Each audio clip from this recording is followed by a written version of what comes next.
I wake up every single morning between 5:45 and 6:15. Wow. He didn't say 7. He didn't say 8. He didn't say 12 like some of you that are watching this video. He said what? But can I say something about that? Go ahead. You can't wake up at 12 and still be successful. You know how I know that? Because that's what I used to do.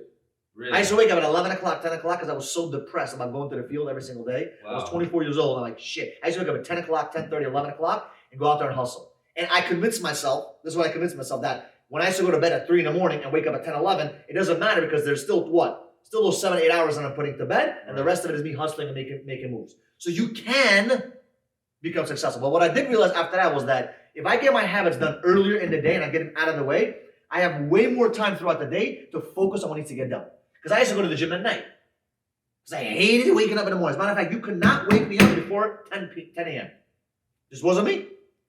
You couldn't put alarms. You could do whatever. I just did not physically or mentally want to get up before 10 a.m. I like sleep, man. There's nothing wrong with that. Nothing wrong with that. Nothing wrong with that. But the problem is between 12 a.m. to 3 a.m., what was I doing?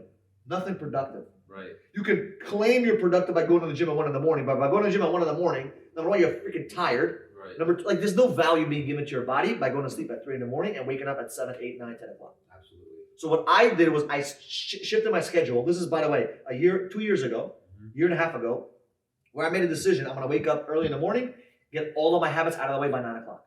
So between 6 a.m. and 9 a.m., that's me time. So what I do is the first thing I do, I have 10 things I do every single morning.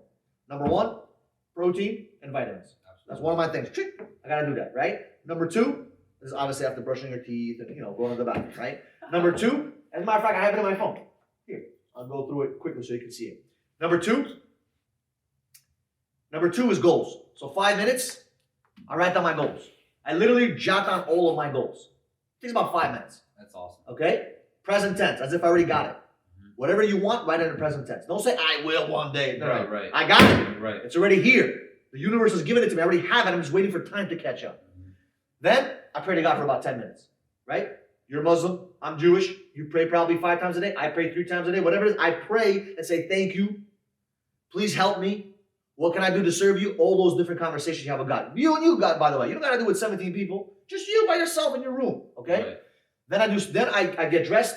I'm walking out of my building. I'm walking to the gym, which is a 5-minute walk. And during that 5-minute walk, I have my self-talk audio. So it's 5-minute audio, me talking to myself that I pre-recorded, talking about all my goals. I already have it in my possession.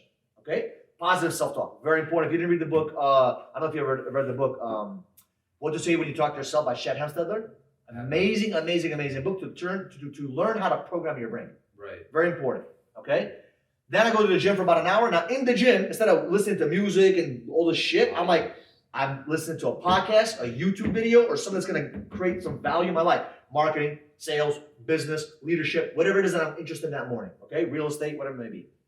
Then, while I'm in the gym, so I already got 2 things done. The gym, check. And I'm learning something with YouTube, check. Okay? Then I do my biking or swimming in my building, or I do the Stairmaster, or I do my abs, whichever one of those, right?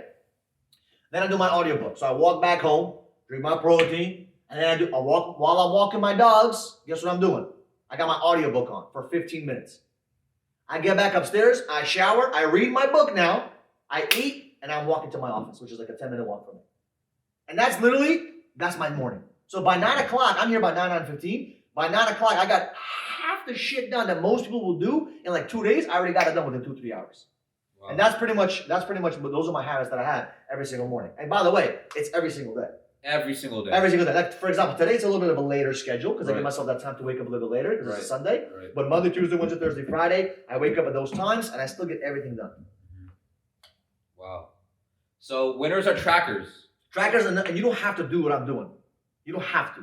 But figure out your habits. What do you want to accomplish? What do you want to do? For me, it's 10 things. For you, it could be 3 things. It could be 2 things. But just make a commitment to yourself and stay consistent. It's not about doing it one day and then doing it another 2 weeks and then stopping. It's about consistency. If you have your emotions going up and down and left and right, I actually made a video about it, I posted on YouTube, but if your emotions are up and down, left and right, it's because you're not consistent with what you're doing. Commitment to continuity develops and breeds emotional stability. I heard that from John Crow a long time ago, and I was like, damn, that's powerful. And it's true. When you stay consistent and committed to one thing in the course of action over and over and over and over and over again, it breeds what? Emotional stability. Emotional stability. And that's how you stay stable and in equilibrium without having outside factors affect your mind.